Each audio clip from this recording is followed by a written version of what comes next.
Welcome to New World Next Week. I'm James Corbett of CorbettReport.com. And I'm James Evan Pilato from MediaMonarchy.com. We should renew our discussion of adequate deterrence.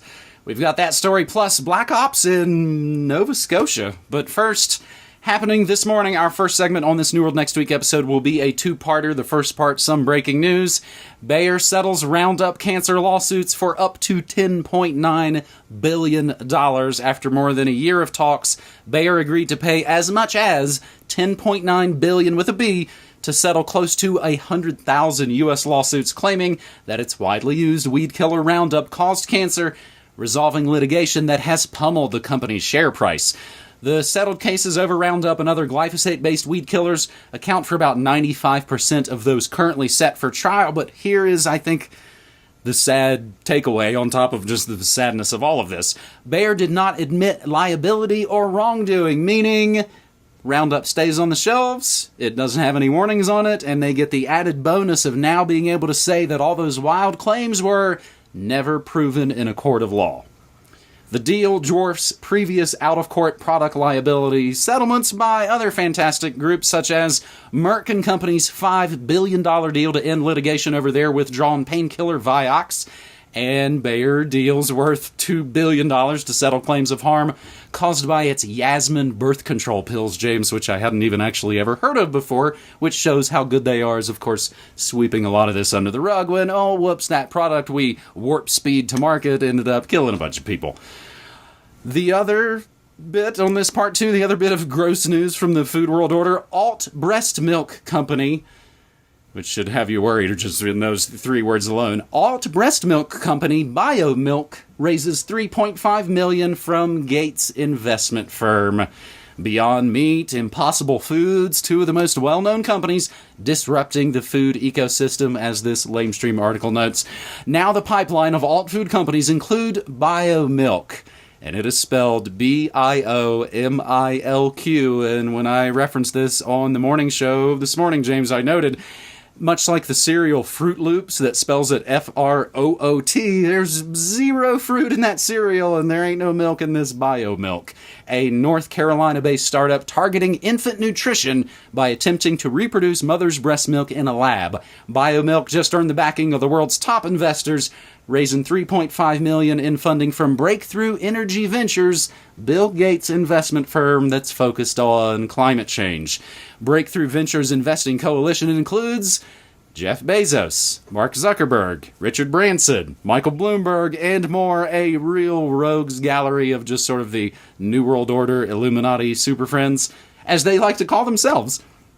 BioMilk co-founder CEO Michelle Eggers, a food scientist who worked on the Larabar at General Mills, which of course has the convenient initials of GM, before moving on to business school and then of course a stint at the Gates Foundation. She and her co-founder, Leela Strickland, who I couldn't find anything out about, hope that the breast milk produced by BioMilk from culturing mammary epithelial cells will help reduce the carbon footprint from the current global infant formula market, which Fortune Business Insight says will surpass $103 billion by 2026.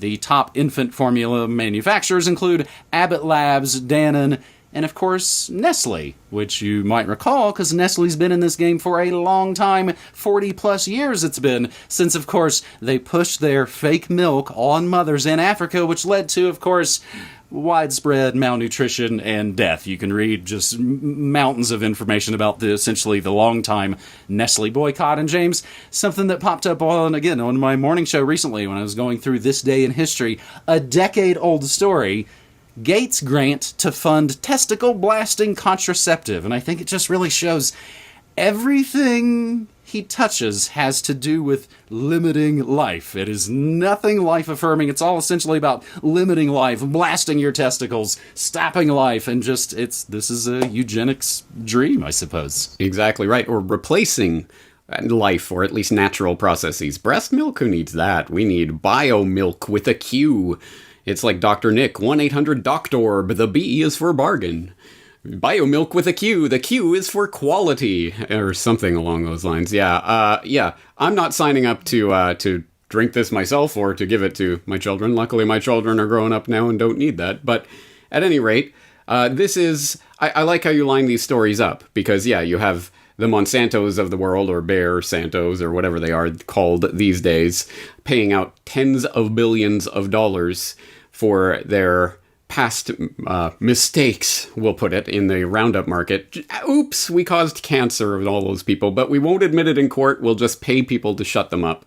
And, done. The price of doing business. And with the most widely used agricultural pesticide in the world now out there, and it's on the shelves, and it'll never be withdrawn. It's never been proven in court to cause cancer. We just paid people billions of dollars to keep their mouths shut. Done.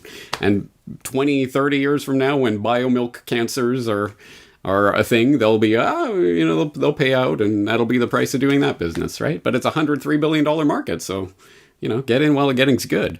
There is, you're exactly right. There is a common theme to these types of investments, either stopping life or limiting life or replacing life. And all of those are eugenical urges. And I think the replacing of natural processes with laboratory concoctions is part of that.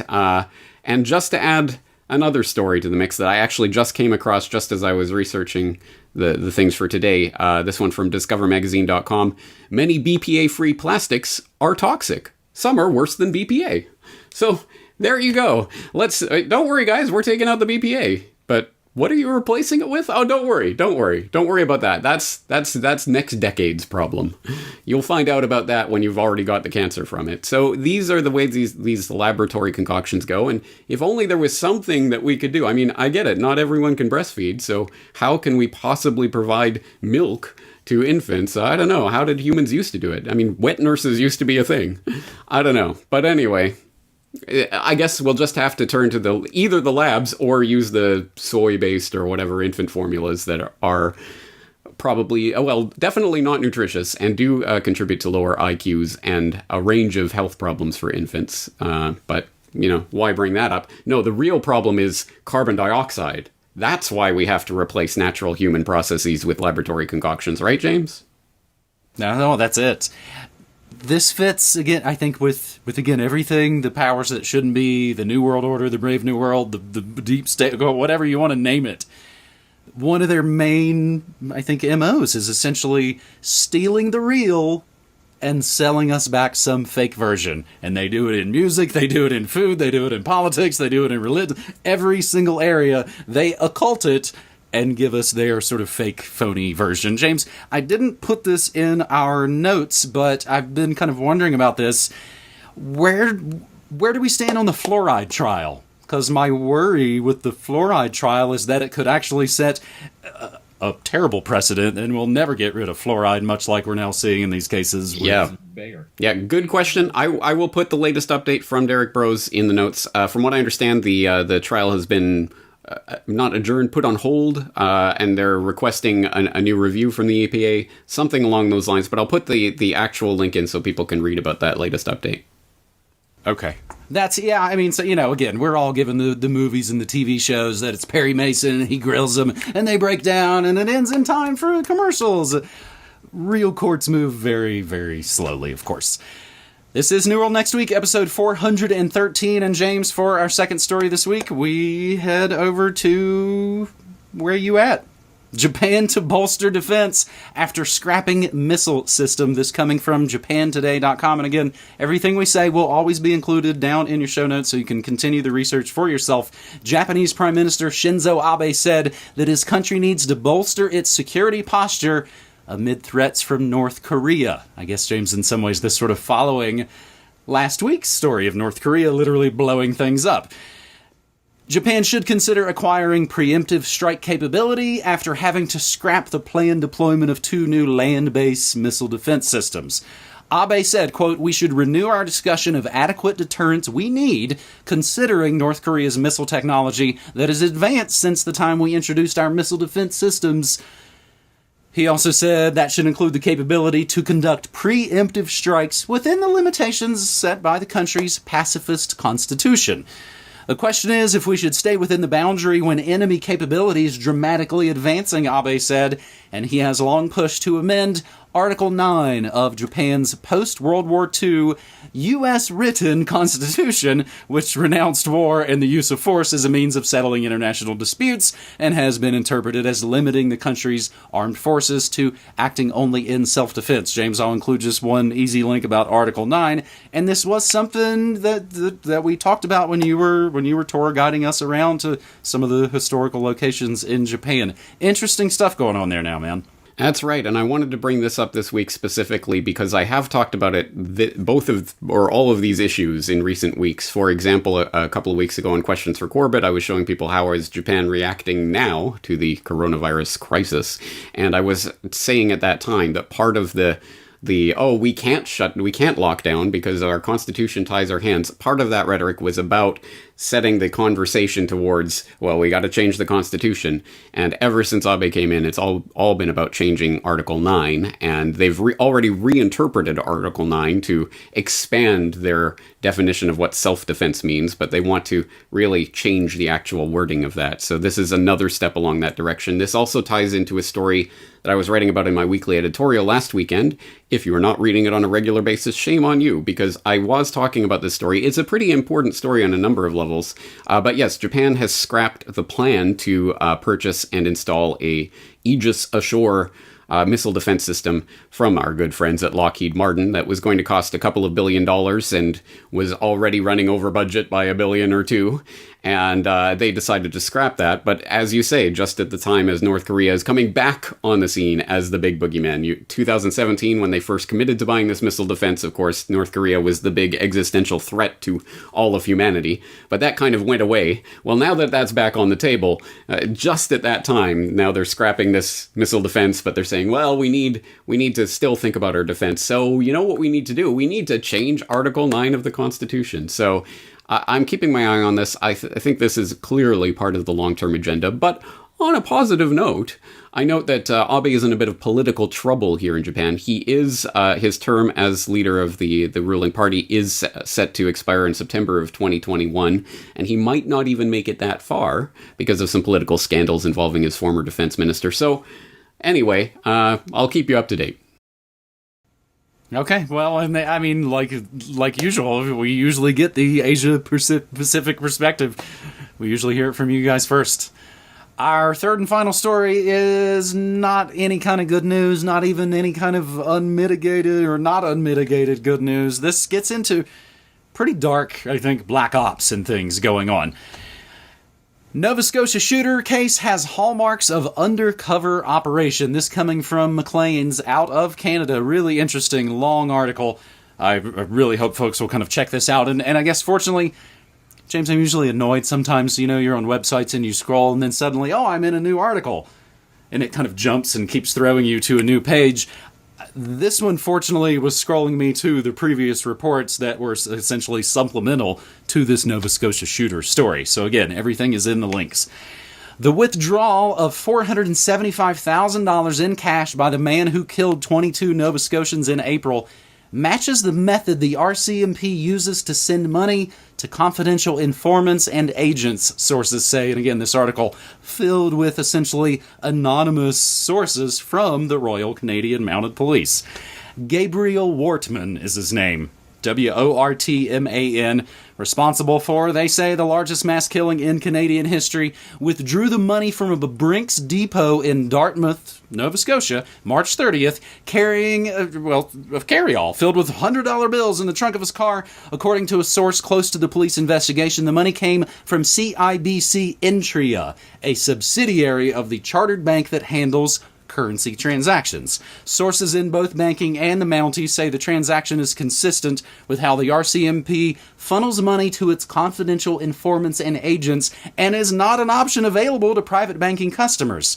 The RCMP, meanwhile, has repeatedly said it had no special relationship with Wortman, but if he was an informant or an agent, it could explain why the force appeared to take no action on his illegal guns, his domestic assault of his common-law wife. A Mountie familiar with the techniques used by the force in undercover ops, but not with the details of this specific case in the shooting, says Wortman could not have collected his own money from Brinks as a private citizen. There's no way a citizen can just make an arrangement like that, he said in an interview. He added that Wortman's transaction is consistent with the Mounties' experience and how the RCMP pays its assets. I've worked a number of CI cases over the years, and that's how things go. All the payments are made in cash. To me, that transaction alone proves he has a secret relationship with the force. Nova Scotia killer had ties to criminals, withdrew huge sum of cash before shooting. So, James, I'll throw it back to you. Does this... I'm speculating about some sort of, again, like, Elohim City, some giant Oklahoma City type sting operation that maybe went awry, that went live too quickly. But watch, when they turn this into the made-for-TV movie, I bet that much like those new limited hangout documentaries on Jeffrey Epstein, they'll all bend over backwards to avoid any mention of all the intelligence connections. Yeah, what do you want to bet? Yeah, it is speculation at this point precisely what the story is, but we can tell you what it is not. This person was not a regular commercial customer because that bank could not possibly have given him that money. No, clearly he was involved with the RCMP or with the police in some fashion, and that will, I have no doubt, that will eventually come out through some sort of court document or something that eventually gets released. And then they'll just have to go, well, national security, we can never talk about it again. But at any rate, we know, we now know that this was not some regular Joe, which, I mean, this case has stunk to high heaven ever since it first came out. And I'll throw in a link to a CBC National report about the police uniform and mock RCMP car that the man used were key factors in the Nova Scotia shoot. Yeah, you think so? You think this guy getting fake uniforms and fake cop cars and all this, you think that there might have been some suspicion there? And the whole report is like, oh, it's actually remarkably easy to do that. Yeah, right. And to use non-commercial facilities that are only available to police informants and others, right?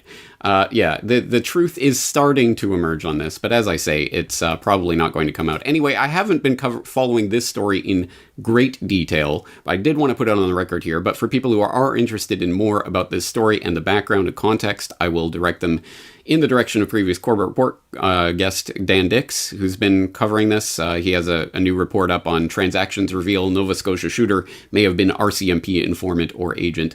And he gets not only into this story, but also all of the previous examples of these spectacular terror busts or plots or what have you that have been foiled by the RCMP in the past that it turns out, oh, they were informants, they were agents, there was a plant within the group, that kind of thing. It comes out time and time again. At this point, the actual surprise would be if there was no informant or no sort of government involvement in this kind of plot. That would be actually genuinely surprising. Anyway, I hope people who are interested in this case will continue to follow it, because as I say, I'm sure that more details will emerge. Yeah, it's stunning to me, man. There's 50 different competing psyops and conspiracies all overlapping, and it's going to take us and everybody else and future generations. It's going to take decades to suss out the craziness that has been rolling out at warp speed these last few months. And James, I think that makes the work that you and I do that much more important. Hopefully folks know that we both have been at this for nearly 15 years each, over 10 years doing this very show. And hopefully, again, I think the proof is in our pudding. There's a lot of just, all the psyops, everybody fighting against each other, and you're not this, and I think you're that, and I feel fairly confident that I've got 15 years of my work that shows I've done nothing but expose police brutality and torture of the 9/11 police state. And there's no sort of emotional games to make me think, oh gosh, maybe I'm bad or something. So having said all that, James, I think I have a pretty awesome members community. As little as $1 a month gets folks in, news, music, memes, and more. I stream it live Monday through Friday, 9 to 5 Mountain Time. It is all at MediaMonarchy.com. James, thanks, buddy. Thank you. Talk to you again next week. Cheers.